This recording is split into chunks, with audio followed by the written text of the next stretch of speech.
What's going on, people? Georgio Savvides here, founder of the Hip Hop Orchestra, as well as the host of the Hip Hop Orchestra Presents podcast. And I got a really exciting announcement to finally make with everyone, is that we have our very first official sponsor for the podcast.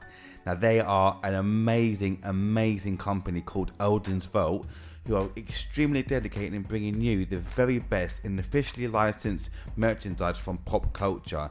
And when I mean the very best, I mean the very best. They provide things like keyrings, caps, t-shirts, to Funko Pops, to statues from all over, such as DC, Marvel, Disney, The Mandalorian, Harry Potter, music artists from all over the place, and they are ridiculously good. I've got a couple of things to show you on offer at the moment. This trust me, their stuff is amazing. So, t-shirts, like I mentioned, like the one I'm wearing right now. It's got Rocky right here, which I absolutely love. Or, like I said, also got Funko Pops as well, 3.75 inches and 10 inches. I've got a couple of 10 inches right here for you. I've got Post Malone right here, and I've also got Biggie right here, who I absolutely love. These are so sick. Odin's Vote, trust me, they are amazing. Now, I'm going to leave the link below in the video right here, and also in the description below as well in all future videos from the podcast. But trust me, Odin's Vote are amazing. Website is www.odinsvote.co.uk. Get in touch with them now and start buying ASAP. But also, before I forget as well, I just want to say the biggest thank you to Odin's Vote for sponsoring the podcast. It means the absolute world to me. Thank you. And trust me, get in touch with them right now. And I hope you enjoyed today's episode. And peace.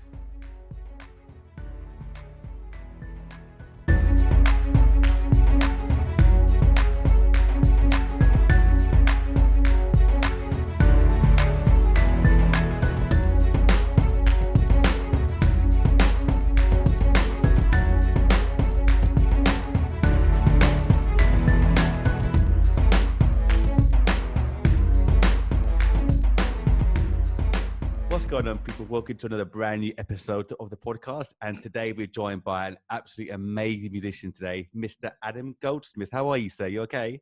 I'm very good, thank you. Yeah, how are you? Not too bad, thank you. Not too bad. How you been? How you been keeping this past year or so? Been okay? Yeah, I where to start? And same as everyone else, really. Yeah, No, I think that I've been, in comparison to a lot of people, lucky. Like I haven't. I'm not dead, and I'm not bankrupt. So Thank God for that. Quite good start, you know. Good start. Also, I think recording. A lot of my living is recording. Mm-hmm. You know, kind of sessions and things. So that they haven't been as badly affected by COVID as obviously, you know, live music.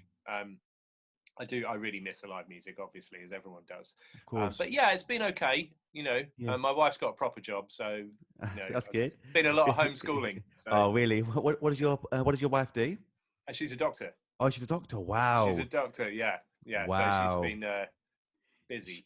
She must be really. Oh God, I can't imagine how busy she must be. Wow. Well, she's a GP, so she hasn't been dealing with COVID patients. Yeah. So, but okay. You know, she still took all the glory when there was a clap on every Thursday night. You know, like.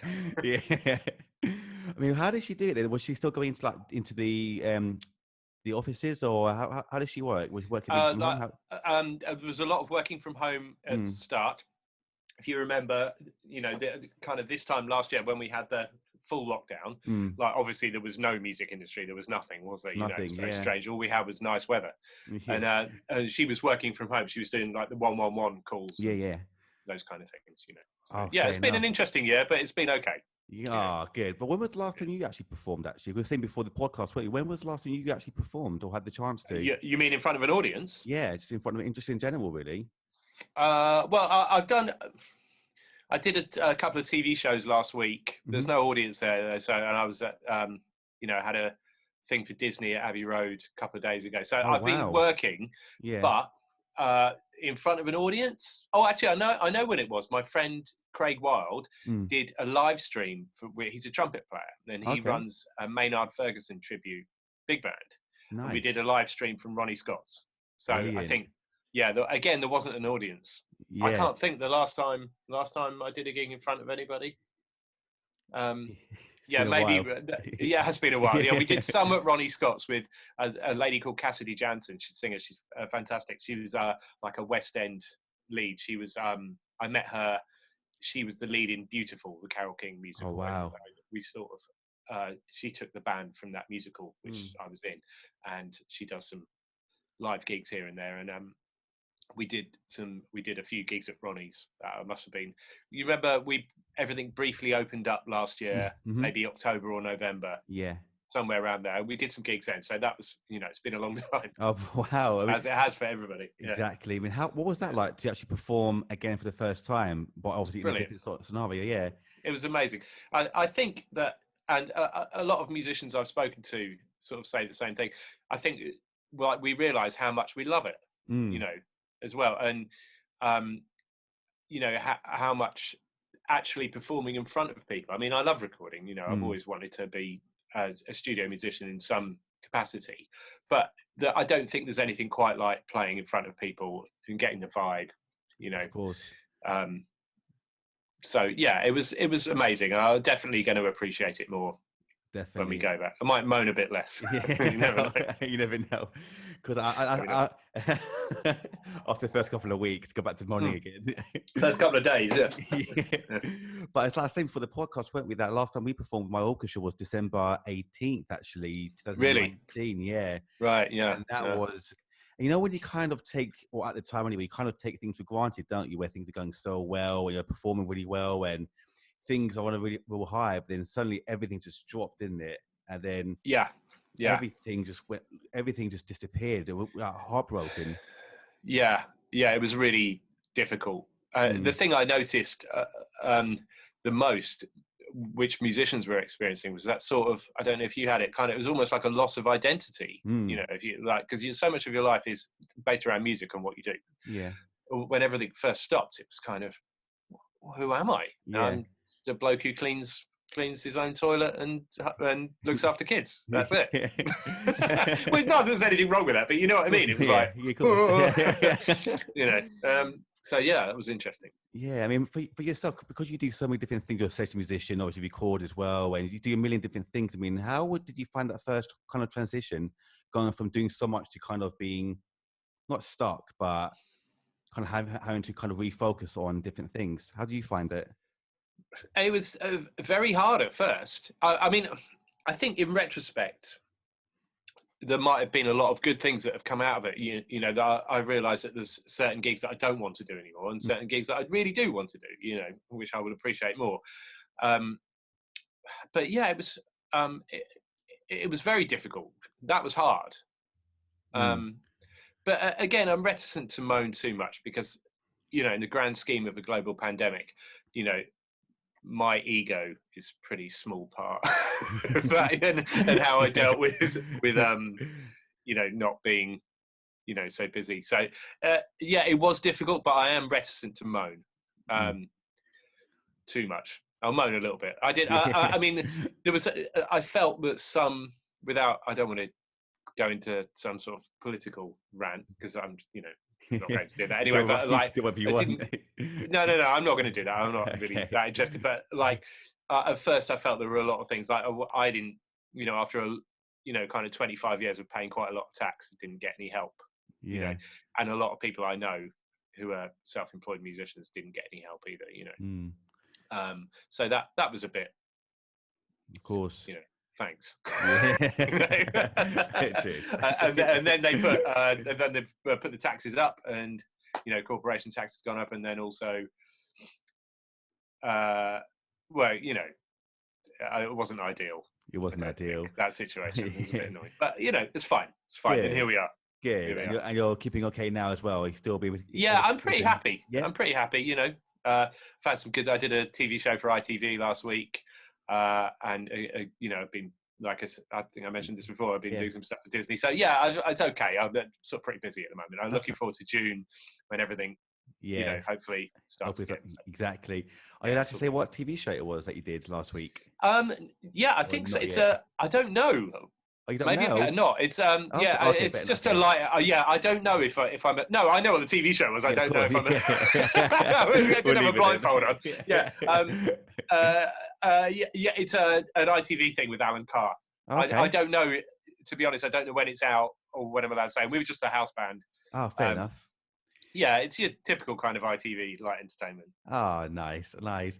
But Yeah. I kind of want to get into that kind of stuff in a bit, actually. But I know that All you right. started off in the industry, not in the industry, but even before that, with your mum, actually, who was a pianist, wasn't she, and a singer as well? Yeah, You've done listen, your homework. I That's have. impressive. Oh wow. Yeah. At 7 years old, right? You started in Yeah. 5 years. Yeah, that's correct. There's nothing I can tell you. Yeah. Yes, so I started off with classical piano because my mum played classical piano. My dad was sort of he played a bit of jazz and a bit of rock and roll on bass and guitar. So I Mhm. sort of had both of those kind of influences. So yeah, I think I got I hope that I got good things from both of them. I got, I played a lot of Beatles songs with my dad, which is Yeah. brilliant. It's how I learned to play guitar. Mm. That wasn't until maybe I was 12, 13, but yeah, I did start off on classical piano. Brilliant. And I was totally shit. Really shit at it. No, I mean, did you? 'Cause you mentioned that you really didn't like piano. Is that right? You really No, didn't like. it wasn't that I didn't like it. It's that I'm really quite lazy, to be Mm. honest. I'm fundamentally quite a lazy person. I- And I just couldn't be asked. Like if I can't get something immediately, Yeah. I just can't be asked with it. And like guitar came pretty quickly to me, Yeah. and it was loud, and it had buttons that said distortion. Distortion, which is yeah. brilliant. Yeah, that's great fun. Whereas piano was like you had to do a lot of work, and just like nah. Yeah, I know exactly what you.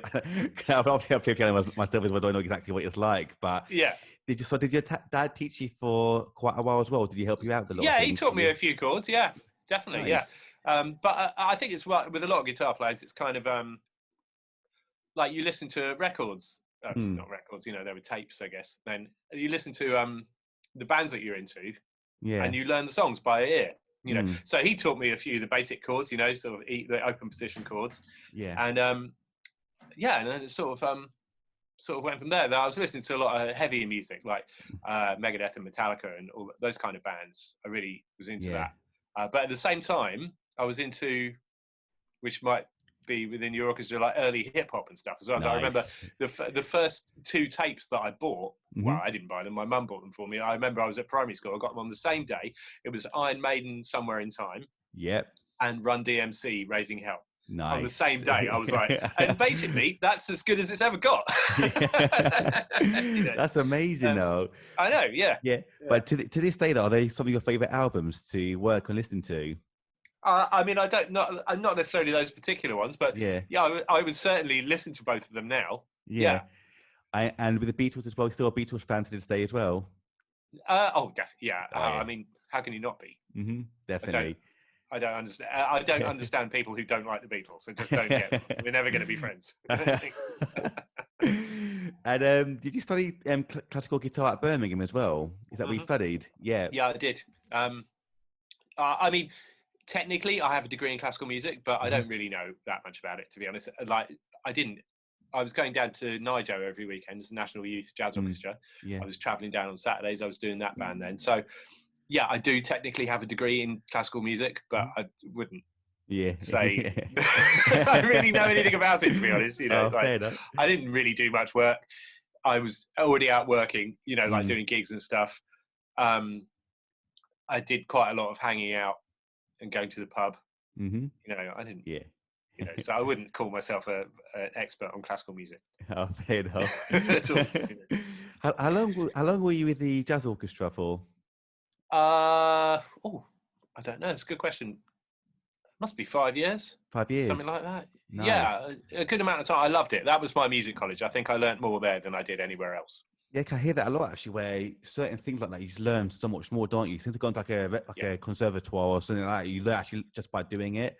Yeah. And, how did you get into working with the orchestra in the first place? Was it through the Birmingham or was it through?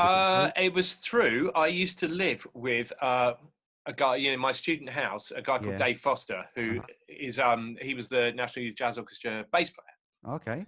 And we lived together.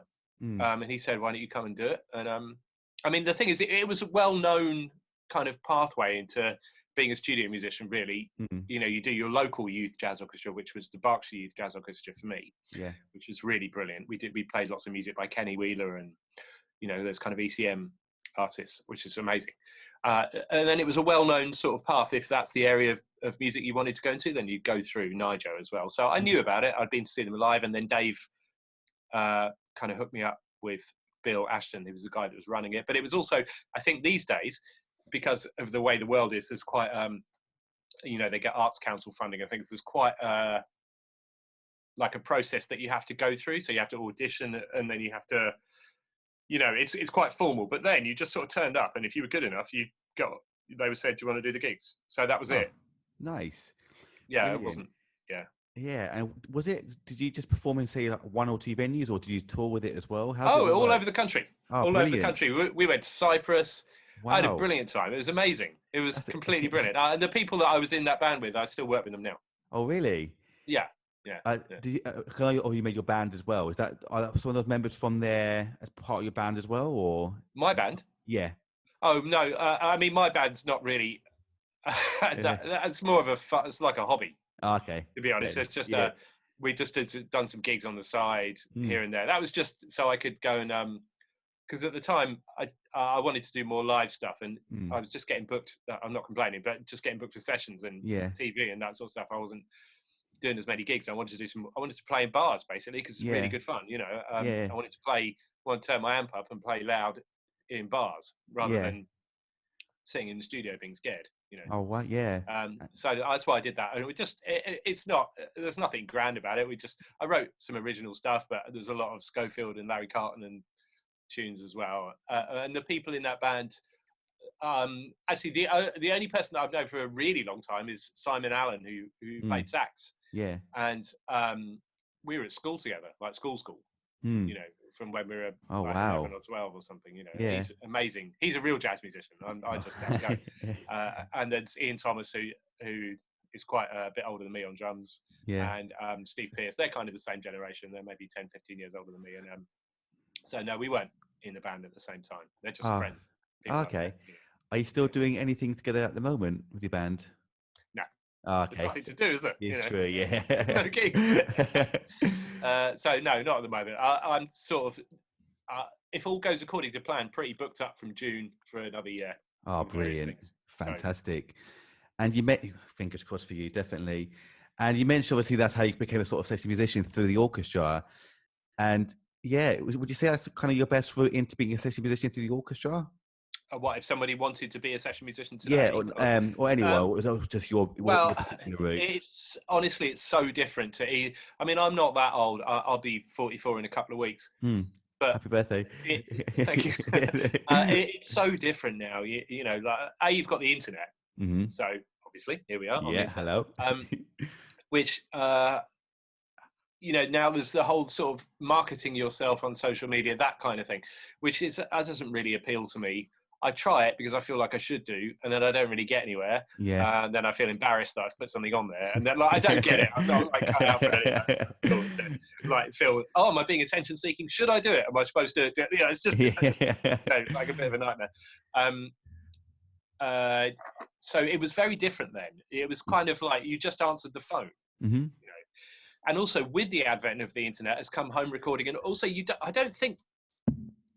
I don't want this to come out the wrong way, but I don't think you have to be as good in the studio now, because you can do a million takes. If you do a thing on Instagram or like a session from home, you can take as long as you want. Where it's like it used to be, and people give you the music in advance. It used to be. I remember one of my first sessions. I turned up as did Stars in Their Eyes, first sort of TV session. I must have been about 22. I did not sleep the night before. I didn't know what the music was. It was really old school. When you went in there, it was still tape as well. It was one of the. I only did a few sessions to tape, but that was one of them. And it was Ray Monk, who was a really well-known sort of TV MD at the time. We didn't know what we were going to be playing. You had to be really good. You had to do things. We did 1 or 2 take of everything, and you just had to be really good, and that's still around, but I think is an element of a lost art there to an extent. It does still happen, but not as much. I don't think. So the whole route into being I mean, I will use the phrase session musician loosely as well, because it doesn't really exist. You know, it's not like you can just be a studio musician. You know, I think that the phrase session musician has become sort of interchangeable with the phrase freelance musician. You know, yeah. Sorry. Yeah, that's okay, because I love listening to people's perceptions of stuff, and obviously you doing it for over 20 years now, you've seen that kind of change, haven't you, of being that incredible musician which you are to something like that's a bit more loose, like you said. Yeah. Mad. Yeah, it's. I mean, I think the technical standard of guitar. I mean, I've seen it with. I teach at the Guildhall and ICMP as well. Some of my students are way better than I was at their age. So, on one hand, but because of the internet, the access to information is everything is so readily available. You know, it's like, so you get young players who are really, really incredible, but at the same time, I'm not sure that I don't think the groove hasn't got any better. You know what I mean? Like the vibe and the groove and stuff like that, like intangible elements of music, I don't think got better. But I think that there's a lot of young players with incredible technique around and knowledge, you know, which wasn't necessarily there before. So I guess there's upsides and downsides to the change, the way things have changed. But, you know, I'm not going to go on a rant about, you know, sort of Instagram and all that kind of stuff. But I think a lot of the people who are held in esteem now, if you actually put them in the studio or got them to play a song from start to finish, they can't. Yeah, they can't. Yeah, they're just sort of like gear salesmen almost on the internet. You know, they're you know, it doesn't do it for me. It does. Cause that's why I feel the same way. Where that kind of talent, in a way, has gone, hasn't it? Where real musicians, real artists, it's like at a loss now, isn't it? Where people it seems like anyone could be famous now, or literally anyone with literally zero talent could just make it now, which is like, and like you said, with that kind of Instagram thing now, where everything's so polished and perfect when clearly it's not. Yeah, I mean, obviously you've been doing it for your whole life pretty much, and you've seen where real talent comes from, and to go from that to what is now must be in a way heartbreaking for you as well. Well, again, Not I think there's I know what you mean. I know what you mean. I think there's two sides to it. In as much as the standard is at once very high, and at the same time, in certain areas, it's got lower. You know, it's kind of weird. In as much as, you know, like if you take, for example, I don't want to be like a moaning old bloke about the internet. I'm going to try and not do that, but I'm going to. Say, for example, like signature instruments. I mean, now, you know, they're dime a dozen really, and you just have to be a bloke off the internet who's got some followers on Instagram. You don't have to have ever done a gig. You know, it's weird. Whereas when I started, basically, I think Eric Clapton had one. You know, he's done the odd gig. You know, like Richie Sambora. I'm talking about guitars. Richie Sambora, Yngwie Malmsteen. You know, like serious, legendary. I mean, whatever you think of their playing as individuals, they were big individual. They were big names. You know. But now you just get some kid off Instagram who's got 1 million followers, and they'll give him a signature guitar just because it's shift units. Well, there to we me, go. that doesn't really do it for me. But it's business. I understand that. Yeah. You know, it's just. It's like, exactly. I know. Me too. It's like I remember a little while ago where these sort of we call him. It's termed that influencers, where they can fuck off. They can fuck right off. Can I say that? Are we allowed to swear? You can say whatever you want. I don't care. Okay. Unfiltered, right, whatever. Yeah, that's right. But honestly, I feel the same way. Like, they think that going on holiday is part of the work. Are you taking the piss? I mean. You're like, it's part of my work, go on holiday to take pictures. They can fuck right off. How does that work? But I know what you mean, though. It's like people with real talent aren't getting through now. But like you said, a guy with 1 million followers will get, say, a record contract or get his own signature guitar, like you said. It's. Do you feel like this is kind of diluted music in a way? Do you feel? As a whole kind of art, like you don't need to be this elite musician or artist or singer to get there, and see that anyone can make it now. Well, I guess, I mean, again, it comes back to that idea of it being a double-edged sword, in as much as there's probably people who are completely brilliant who've had exposure which they might not have got, you know. So there's also good things. Definitely, yeah. But, you know, I mean, there's you know, like you can listen to anything, you just go on the internet. On this computer before me is like a world of information. So that's brilliant, you know, for a fan as well, a fan of music like Spotify or I'm on Tidal, or, you know, something like that. For a fan, is an incredible resource. And YouTube, definitely. I mean, it's completely brilliant. But at the same time, you know, say if you've written a song, I mean, we've all seen the things in the news about songwriters and their royalties and what's happening there. So are you encouraging the next generation of you know, the next Lennon and McCartney or whoever to become songwriters? Because, you know, they may as well go and work in McDonald's, you know. I mean, it used to be like you know, you'd get paid in accordance with your merit, but now you don't. So there's pluses and minuses, you know. But I guess I've thought about this a lot, actually, and I'm conscious of that I'm probably the wrong generation to make a decent judgment about it. But I don't know. But my personal jury is still out, to be honest. Yeah. You know, I don't like social media, but I feel like I should do it. But at the same time, you know, like my hobby, for example, is motorbikes. So I sort of follow lots of motorbike accounts on social media, and I love that. Yeah. It's just the music bit that pisses me off. Yeah. You know, so, yeah, there we go. Yeah. But being a session musician now, I mean, how difficult is it really to be a session musician? Through your experience, is it? Well, it's impossible. Yeah. You can't be. No one makes a living just out of studio stuff anymore. Yeah. Doesn't happen. Yeah. You know, so it's not difficult. It's not non-existent. You know. Yeah. I mean, you can be someone who does a decent amount of sessions, but there's a lot of things which have to come into play there after you've got the skills. So there's, first of all, the musical skills, and then there's your personality. Do you have? You have to concentrate a lot. You can't. I've never met anyone stupid that does that for a living. Yeah. You know, you have to be on the case. You have to be able to run what's essentially a small business. You have to have some degree of people skills, and you have to be, you know, musically and socially versatile, really. So there are a lot of hoops to jump through. But yeah, I think the key to the whole making a living in the music industry these days is to be as versatile as possible. You have to do a lot of things. You can't just go, I'm a session musician, because no, you're not. Yeah. You know, it just doesn't exist. You know, you are free. I'm a freelance musician. You know, I'm just a jobbing guitar player. That's how I would describe myself. You know, like it might have been nice if it, you know, if it was 1985, I could probably say, yeah, I'm a studio musician. But no, not anymore. I play in studios. You know, lucky enough to have a few of those kind of contacts and those kind of gigs. But I'm a jobbing guitar player, like the next jobbing guitar player. You know, there we go.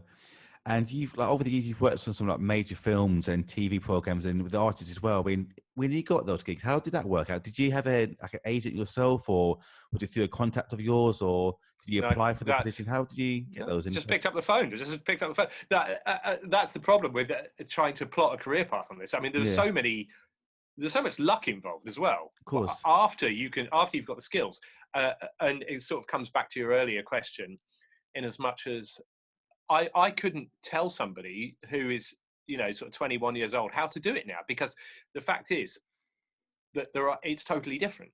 You know, like the decisions that I made would not be the correct decisions now. In fact, I didn't really make any decisions. I just picked up the phone. You know, there we go. It's difficult to get. I get asked that question quite a lot. It's difficult advice to give, because literally you just pick up the phone, and what happens is you're like, I'm in my first TV gig. Not the first like live TV house band, or maybe it wasn't the first, but one of the first. I decked for John Paracelli on a rehearsal. John Paracelli's great studio guitar player. He has been a studio. He's done a lot of stuff. I decked for him in a rehearsal for Dave Arch, who's the Strictly Come Dancing MD, and I did the rehearsal okay, and I guess he sort of, you know, was okay with my guitar playing. So then I ended up doing a show, and then I did another one for another MD because I'd done that. And, you know, it just sort of snowballs. So there wasn't a career path. It was just a series of lucky events. And when you get the lucky event, the important thing is to have the level of skill there and the level of confidence to do your job. Definitely. Because you've been in some fantastic things like The Voice, Pop Idol, American Idol, Royal Variety, House Orchestra. I mean, you've done some amazing stuff. I mean, being part of a house band, like for instance for The Voice, what kind of things how much work is involved, like for instance, with rehearsals to how quick you got to turn over the tracks? I mean, how much work actually goes into it per episode? A lot, but the work goes in when you're younger. That's where the work goes in. I mean, something like the voice band, for example. I mean, I was in a function band in my 20s. Yeah. It's perfect preparation for something like, because that's essentially what it is. We read the music. You know, I did the first 3 series basically when it was BBC, and then it's moved to ITV, and it's a separate set of people now. And when I started out, it was Steve Sidwell was the MD, who I believe you've interviewed. Yep. Hello, Steve. Hello, Steve. And so Steve is a super pro. So we get the chart. Yeah. We'd have the iPad. We'd read it. We'd listen to the original, look at the chart, play it once or twice, move on. That was it. So we did like 50 songs in a day. We just plowed through it, you know. Wow. You mark up your charts. You write what? Sorry, I'm pointing at guitar. That's okay. Do you think it's fine? I'm just putting Let's do this.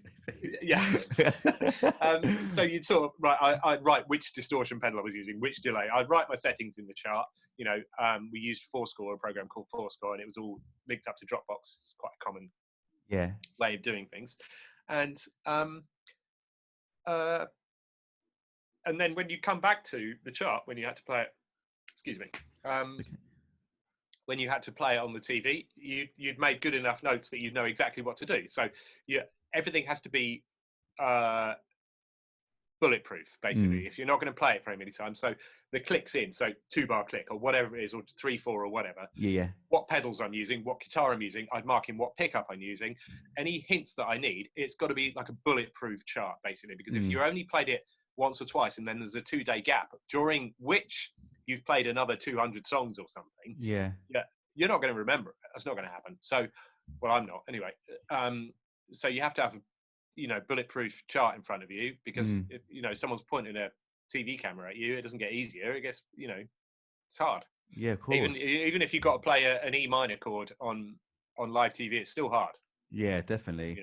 I mean, were you doing things recordings every day, or did you go and say a couple of days a week to do, say, a couple of 100 songs and then record and then leave, or how did it all work? From my memory, just a few years ago now, but so I think what we did is have a couple of days rehearsal, then which was just a band, and then maybe a day sort of camera rehearsal in the TV studio, and then we record it. That was pretty much. Also depended what stage of the series we were at. Like the I'm trying to think, because it's a few years ago now when I did it. It's like the blind auditions, where we'd have like 2 weeks of rehearsals and then record everything together. But the live shows, I don't know if it's still the same format anymore. I don't watch it, but the live shows, we'd have tech rehearsals, and then the show all within 1 week. So it depends what stage of the competition you're at. And was that a similar sort of format for everything else that you worked on? Were they all completely different? Are they all obviously different programs, obviously, but were there kind of similar formats for other things as well? Were they completely different? I mean, say if you take a house band for a TV show, usually you'll have a band rehearsal where it's just about the music. You'll mark up the charts. What guitars am I using? Where's my gear? What kind of if I need to sort out a pedal board for that gig or something, what amp am I using? Are we using DI? So I get all the logistics and the musical stuff sorted out, and then you'd have, like, they might call it a stagger through. I think the TV people call it stagger through. Like, so you go through the show slowly and the lighting and the camera and everything gets sort of plotted out, and then you record the show. There's a big difference between recording, like they'll call it an RX. RX is like a pre-record, or I think it's TX. I can't remember all the stuff now, but which is like a transmission, which is live. So live TV is it's like adrenaline city, and I love it. That's my favorite thing, is adrenaline. I'm addicted to my own adrenaline, basically. So live TV is perfect. That's brilliant. Recording could be a bit like it just goes on, because if they screw something up, they can do it again, and it's a bit of a drag. I think a lot of the time, if you have an audience in a pre-recorded TV show, they're a bit disillusioned, because they're like, why is it midnight and I'm still here? This is really boring. I know that you mentioned on the artist sessions, actually, about this sort of thing where depping, you said is really scary. I mean, did you have to do a lot of depping for TV work, or did you get a lot of things in good time to practice? Depping, not usually. TV is not so.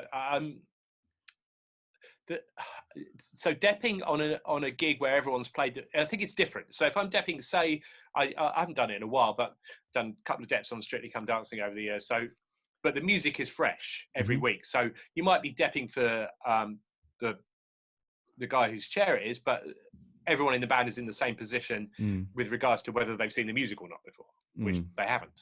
But if you're depping on a West End show where everyone else around you is bored and they've played the music 6 million times and you're terrified because you've never played it before, that's hard.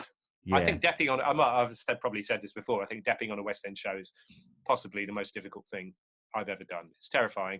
It's not worth it. I'm never going to do it again. Oh, really? I'm going to ask you about that. Like, would you ever do that again? Because you love the adrenaline. Would you ever do that again? And that's the wrong sort of adrenaline because there's no result. There's no, you get, I mean, it's just terrifying. It's a good way if you want to get into that sort of work, then it's really the only way in. But I'm sort of done with that. It's like, it's too scary. Yeah. I don't need it. I'm getting older. I want to have a heart attack, keel over. I don't need it. Don't be silly.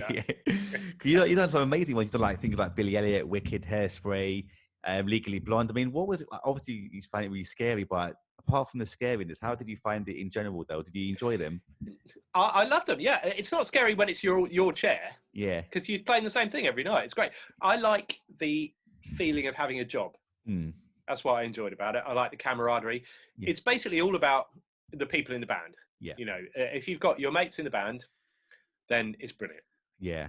You can have a great time, especially before I had kids. We used to go out partying and it's not hard. Once you've done it a few times, it's pretty easy. You can do it with your eyes closed. Yeah. And so we used to go out drinking and hanging out and have a good time and then do the show again. It was brilliant. I used to live in my early 20s, mid 20s, I guess. I lived on my own in a flat. And I was doing Billy Elliot. I had a great time, so I was making a living, hanging out with my mates, had no responsibilities, had a great time. That's brilliant. And did you kind of stick the same sort of musicians per Broadway show or West End show as well, or were they all completely different each time?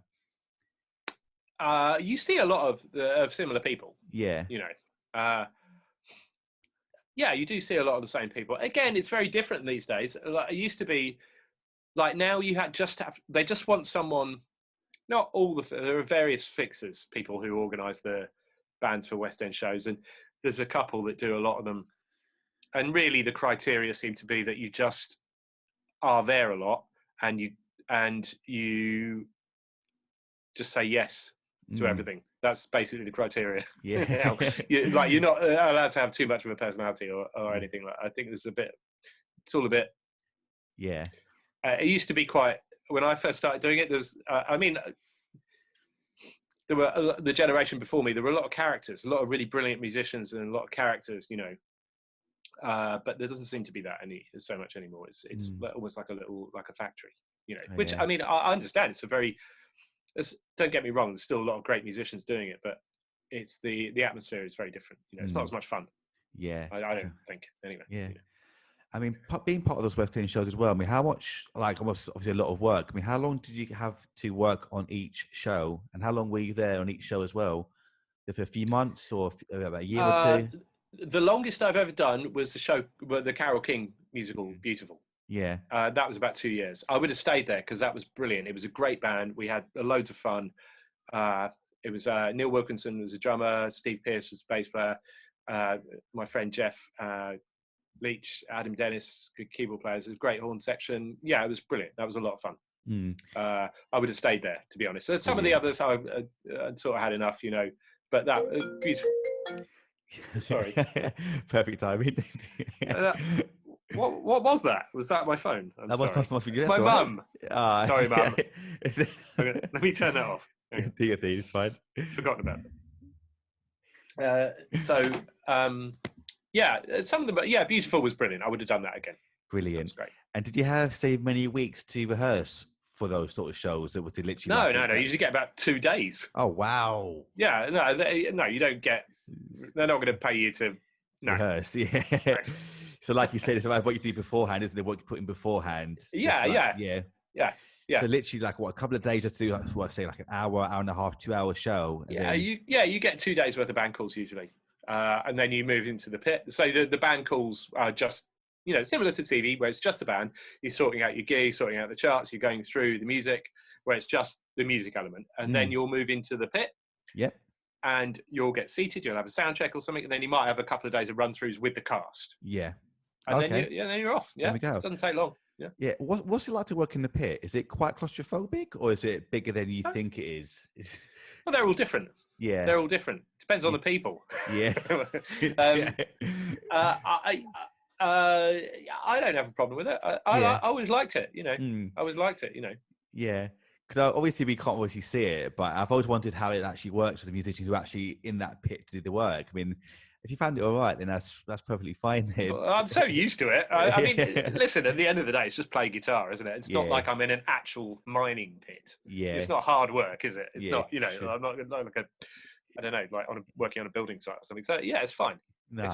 It's fine. It's changed for me. I mean, I don't mean to change the subject, but that's basically okay. I stopped drinking like I wasn't, don't get the wrong impression, but like about a couple of years ago, I just wasn't interfacing with my life very well. That whole West End scene is quite, there was quite a lot of drinking. I just had enough. I'd had enough of myself. I was getting on my own nerves, done a couple of silly things. And so I knocked that on the head. So if I do a West End show now, it's a very different proposition for me. I just go in, I do my job, I have a coffee, I have a chat to my mates, and I go home. Nice. It's very different.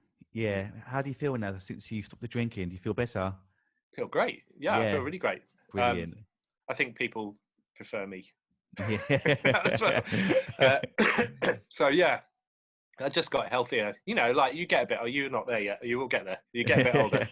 And get my grey hairs already. Yeah. So it's just a stage of life. There's a lot of when I used to be on tour when I was younger, doing a lot of TV shows and stuff. There was a lot of behaviour. Yeah. So, which was really good fun. But now you get a bit older. No, it's not for me anymore. So exactly, that's that. But yeah, and also I find my playing's better. Mm-hmm. My playing's better. My sort of mental health is better. I'm much more like of an even person. There's no downside. There's a couple of friends that I miss seeing as much. You know, who they love going to the pub and they didn't sort of like, it was never a problem for them, so they continue doing that. I miss the hang sometimes, but you know what it's like if you go to a party or something, or you go like for the first couple of drinks everyone's on the same level, then after that it sort of starts to go, I'll see you later. Okay, bye. So then I it's time to go.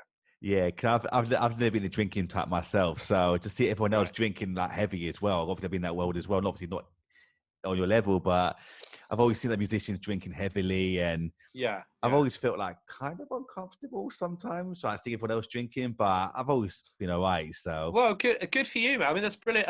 I tell you what it was. I mean, for me, maybe you don't suffer this. I've always had sort of a lot of anxiety surrounding work. Really, I always found it. I forgot actually the last year how much pressure it was when I've gone back to doing some sessions and things. You go, oh my God, this is pretty hard work. It's quite intense. And I think over the years, and when I first started working, I was kind of the youngest person on the session a lot of the time. And I just try and fit in, I think when you're in your early 20s, I didn't even know I was doing it at the time. And I think, in retrospect, I definitely was. And trying to, where do you go with all that adrenaline from doing a session or doing a live TV show, all that kind of stuff? Like so I think I don't mean this to be the subject of the interview, but I think I used that kind of thing, like definitely alcohol in a way which wasn't necessarily healthy, in order to deal with feelings which performance brings up. I didn't even know I was doing it really, but I definitely was doing it, No, because you hear stories of even the most sort of elite or most major artists having some kind of stage fright, like even like people like Frank Sinatra, those. They like throw up before going on stage. So if they have, well, it's very hard, and we both know what it's like to perform on stage. I love performing, but I get really nervous as well sometimes. Like, I find it. It's weird because I had people like Gay Westerhoff from one quartet, and she was saying as well that as successful as she is, when it's in a smaller venue, like a more intimate venue, she gets really nervous, and it finds it. Oh yeah. more pressure. I mean, do you feel the same sort of thing as well when you're playing in sort of smaller? Yeah, yeah, definitely. Yeah, I mean, that's a very good point. Like, say, Ronnie Scott's, for example, is a great because the audience there expect a high standard. Yeah, and and they're paying for it as well. yeah, And they're right in front of you. You can see them. They're like yeah, literally where the screen is. You can, like, they can see everything you're doing. And they generally know what they're listening to. It's not like you're yeah, I don't know, like playing at a function or something where no one's really listening to you. It's like yeah, they're listening to everything that you're playing. exactly, They're there to listen to you. Whereas, say if you're playing in Wembley or something, yeah, you can only see the first front couple of rows. You can't see anything because of the yeah, lights, and it's so impersonal. They're so far away. You're in your own world with your headphones or yeah, your in-ears or whatever. So that's much easier, I find. To be yeah. honest. It's not. That doesn't really bother me. But like, yeah, really up close in jazz clubs, that can be pretty. Yeah, because she mentioned the exact same thing where I love it a bit. She was saying, like, obviously, in a smaller, intimate venue, she gets really nervous, but feeling like Wembley or O2 or these major venues, it's fine. You got like exactly like you said, like the first couple of rows, that's it, and you see like your phone flashing or the lights going off. That's it. Yeah, And it get lost in. I mean, do you prefer when you talk about headphones and stuff? Do you prefer kind of the in ears or over the head ones like this? Which ones do you prefer? Well, I generally use in-ears these days, to be honest. I mean, for the studio, these things, Yeah. Are those? I want a pair of yours actually, because these are broken. I can only actually hear you. Are they 770s? They're 770s, aren't they? Yeah. Those, they're my favourite headphones. Yeah, mine too. These don't go wrong. I had an old pair for years, and although it's still it's worn away now, it still works perfectly fine. But these are my new ones now, so they're the best. They're the best. I love these ones. Yeah. So if I could wear those, I wear those everywhere. But live and TV, studio, those live. I've got a couple of. Well, I've got a few different pairs of in-ear monitors. Nice. They're cool. It's fine. It takes a bit of getting used to, but it's fine. Nice. And when it comes to say talking about equipment, actually, when it comes to say working on films or TV or West End show, whatever it might be, do you get the chance to kind of pick and choose what you want to work with, or do they say, okay, you're working with this guitar or this pedal, and you got to work along with it?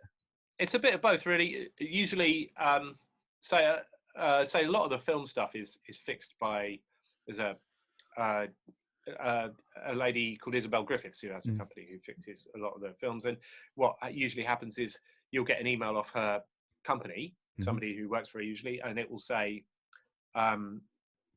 you're needed from this time, so say Abbey Road 10 till 5, for example, and it'll say you need acoustic, electric, and mandolin, for example. Yeah. So within those parameters, it's up to you. So I'll usually bring. I don't know how geeky you want me to get. I can get very geeky. Get as geeky as you want. It's fine. So I'll usually make sure I at least have something like a Strat, obviously. Nice. Like a Fender and a Gibson, something with humbuckers. Depending on what the style of music is, then a couple of other things, like I said, that Gretsch, if it's like a country thing, I bring that. I've got a lot of old guitars, guitars from the 60s. They're my main guitars. I've got a 67 Gibson 335 and a 67 Telecaster, and they're my two main guitars. Lovely. You got about 30. You got about 30 plus guitars now, right? Is that? Yeah, pretty much. Yeah. Lovely. That's amazing. I mean, any personal favorite ones of yours that you love to use, or just? Yeah. Well, I'll show. Can I show you? I don't know where it is. Of course you can. Yeah. Okay. I'm going to get super geek over the next 4 days. So yeah, I mean, probably if I had to pick one, it'd be this. This is a 67 335. Lovely. That's beautiful. That's original. Apart from this, I won't go too guitar-y on you, but this is the only bit which is not original. So this is now Stoptail because of my enthusiasm for Larry Carlton. So I have that. Yeah, it's lovely, beautiful. That's probably my main guitar. Yeah. Can I that you were saying that how crazy it is, or how expensive some instruments are. I mean, like some violins can spend $250,000 sometimes on one violin. Yeah, I mean, their violins are different. Like Stradivarius and stuff. It's just mad. And Steinway, 100 plus grand as well. It's mad how much you can spend on one guitar, isn't it? I mean, I know you spent thousands as well on guitars yourself. I mean, but have you ever been tempted to just go all out on, say, a specific guitar that you really wanted? Tempted. I have done. Yeah. I mean, like that. I've done it several times. Yeah. I mean, like the over the top prices, like. Oh God, yeah. Yeah. Yeah. I'd never. Basically, all the money that I've made, Yeah. which is not that much, but it's gone into gear. Yeah. I should say any money that I've made rather than all the money. Yeah. It sounds like I've made loads of money and I haven't. But yeah, it's all gone back into. I've got. I mean, you can't see here, but there are a lot of guitars here, a lot of gear, studio equipment. It's gone into gear a lot of the time. I'd rather have guitars than look at zeros in a bank account anyway. Yeah, nice. And just last couple of questions actually before we go is I want to ask you what it's like to work on such major films. I mean, you worked on things like The Hobbit, which I loved a bit, King of Thieves, Shazam, Grimsby, Fantastic Beasts and Where to Find Him, Bridget Jones's Baby. Well, I mean, what's it like to work on such major films like this? And what's the process like? Well, so here's the thing: they're not major when you make them. Yeah, no. But, so when you're doing it, you don't know. So it's just a session. Yeah. You're going because unless it's like the next Bond film, which is going to be big or something like that, then I guess it's you feel like it. But like you don't know that they're major when you're making them. Yeah. Usually, you don't really know anything about them. A lot of the time, they have a working title, so you don't even know what the film's called. Mm-hmm. So you go in, you record the music, and then you go home. Mm. It's really it's not when you see it on Netflix and you go. Oh, right, and then it's a big deal. Yeah, then it's a big deal afterwards. Then, it's like you can feel quite proud of it. It's really nice. But at the time when you're making it, you don't know. You've got no idea. Like, so it doesn't feel like you're doing something. I mean, it can be a musically enjoyable experience, but because the film hasn't obviously been released, it doesn't feel like you're working on a big thing. Because it's not out there. So fair enough. I think. I mean, to be honest, the more especially over the last year as well, the things that I get excited about. I mean, I've got lots of gigs with Beverly Knight over the summer. I'm excited about that. Brilliant. I mean, I love doing sessions, but that, like, getting back out there, we've got loads of festivals and stuff, and like playing in front of people and playing. I mean, like a gig like that for me. So I've changed the subject slightly, but that's okay. A gig like that for me is really kind of perfect because there's a lot of rhythm guitar, and so it's like groovy rhythm guitar, which I'm into, like the soul and R&B aspect of things. But then there's also a rock element, which I really love. She's got some rockier tracks as well, and some solos. So something like that. I mean, that's what I'm into really these days. I'm trying to play music that I like. Yeah, I was going to ask about that actually. If you tend to kind of pick and choose what you want to work on, as opposed to just accepting everything. More so. Yeah. I went through a big stage, which has only sort of recently ended, really, of just saying yes to it. Not anything, but a lot of stuff. Just because I wanted to be working. But no, I think over the coronavirus kind of period, I've definitely thought more about. What I don't need. I've managed. Everything's been fine. I don't need to do X, Y, and Z. And I want to do more of A, B, and C or whatever it is. So. Like things like, I mean, Bev's gig's such a great example because I love her. She's amazing. Yeah, she's amazing. And I don't, when I go to work, I might not always have that level of enthusiasm for whatever I'm working on.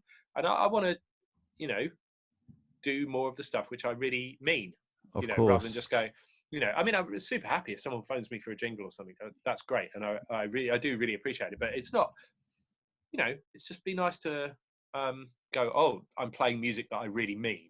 Rather than going, oh, what a great washing machine, whatever jingle, whatever it is, Did you do The Bodyguard with her beforehand? No. Oh, okay. No. I decked on it a little bit. Yeah.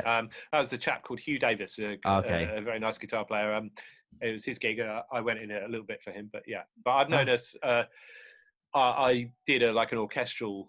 We did like a live album with her. She did 25 years of being a concert and an album celebrating her being in the industry for 25 years. I think it was 25 years at the Royal Festival Hall, which was sort of was 3 guitar players on that. It was nice. Her regular guitar player at the time is very unfortunately he's passed away. Is Paul Reed, who's a beautiful guitar player and really just a lovely gentleman. I don't use that phrase lightly. He was a beautiful guy. And then there was me and Paul Stacey as well. And it was great. It was so much fun, and then so I think I knew how it was from that really, and then Yeah. the odd other thing. Yeah. I mean, how do you find the orchestral work? You've done a lot of orchestral work as well. How do you find all that kind of thing?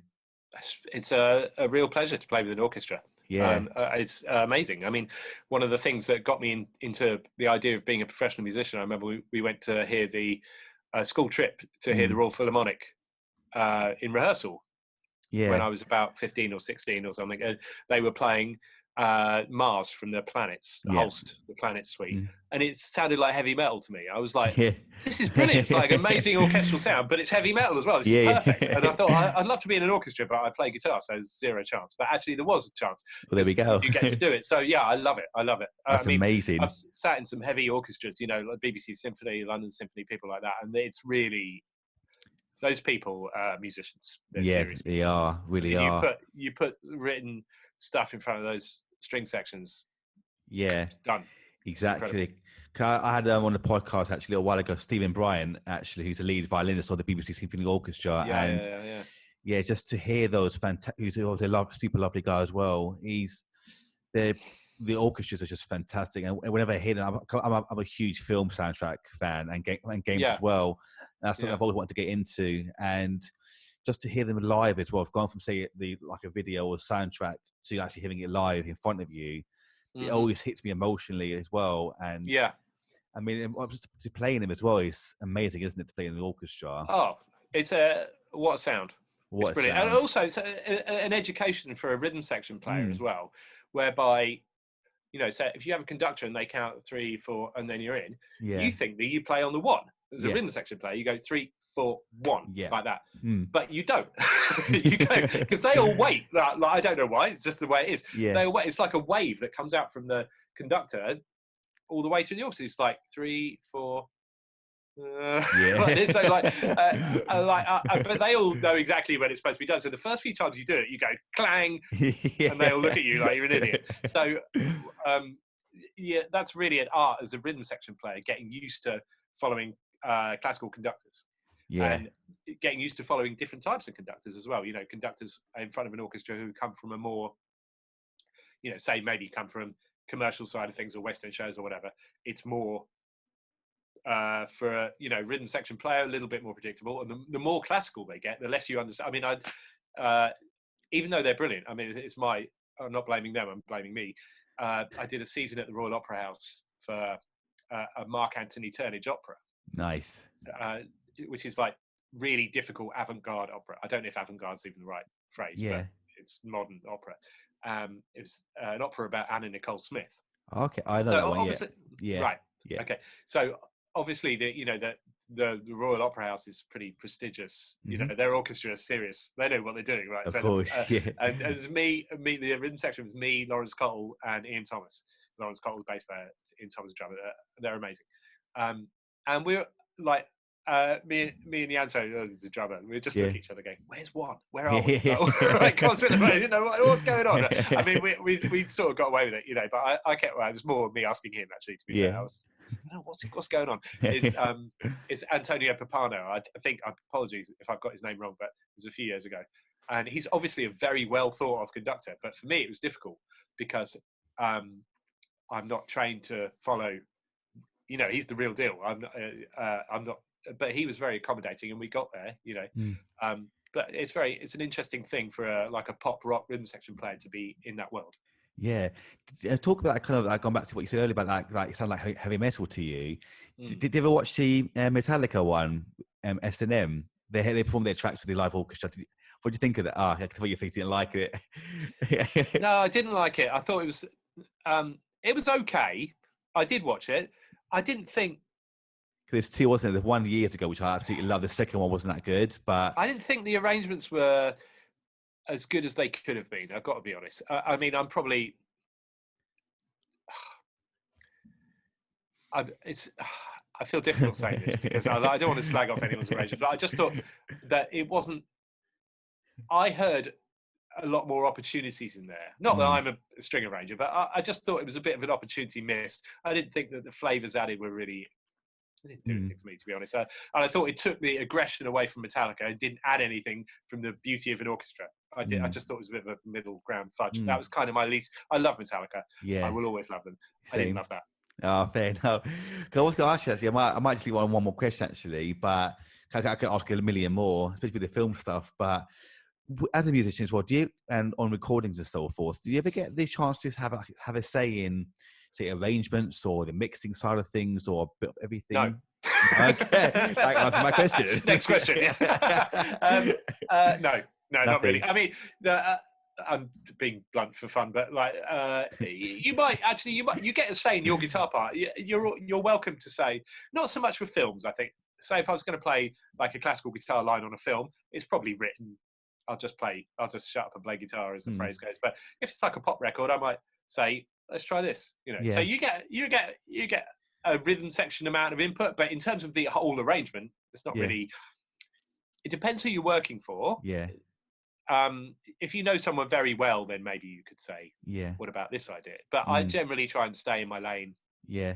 Fair enough. I like to put ideas across from a guitar perspective, but I'm probably not going to get started on the mix or there's a lot of people who know a lot better than me about those kind of things. Fair enough. And actually, one more question actually as well. Going back to the film stuff as well. Were you calling them to work on that as well, or did they approach you to work on these films? Yeah, you can't call those kind of people. It doesn't work. Yeah. I know. Yeah, I've had sort of students that have tried it, and it just doesn't work. There's no point in it. I have to say, from my experience, every time I've tried to get a gig, it's completely backfired. Yeah, it never works.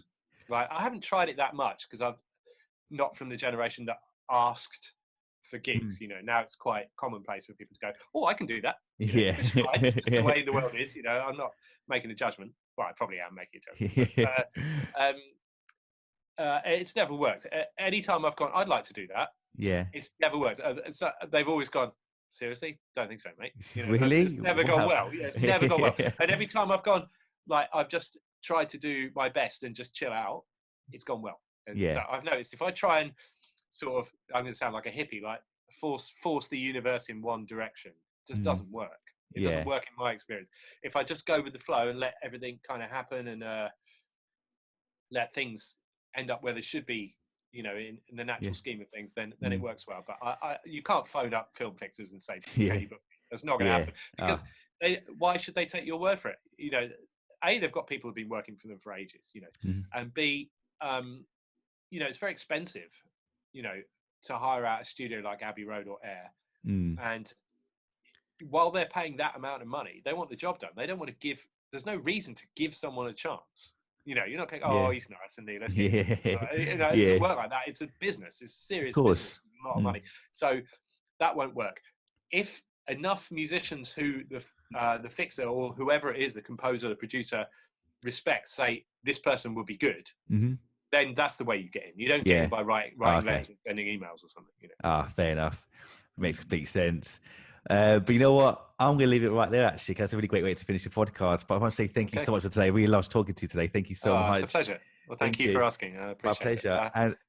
And one more, I'd like to always ask my guests as well, how can people find you online, actually? I guess I've got a website. That's about it. Yeah, I don't really do. I've got a YouTube channel, but there's nothing on it. So don't bother looking for that. I don't really. They can't. Fair, they can't. I cut that bit out then. I've got a landline. Yeah, you can phone my landline. Lovely. But the only thing I if you wanted to get hold of me, then probably my Instagram or Facebook or somewhere like that. It's probably the best. Lovely. But once again, thank you so much, Adam, for today. Really loved it. Thank you. Thanks, buddy. Thank you. Appreciate that. And take care, everyone. Bye bye.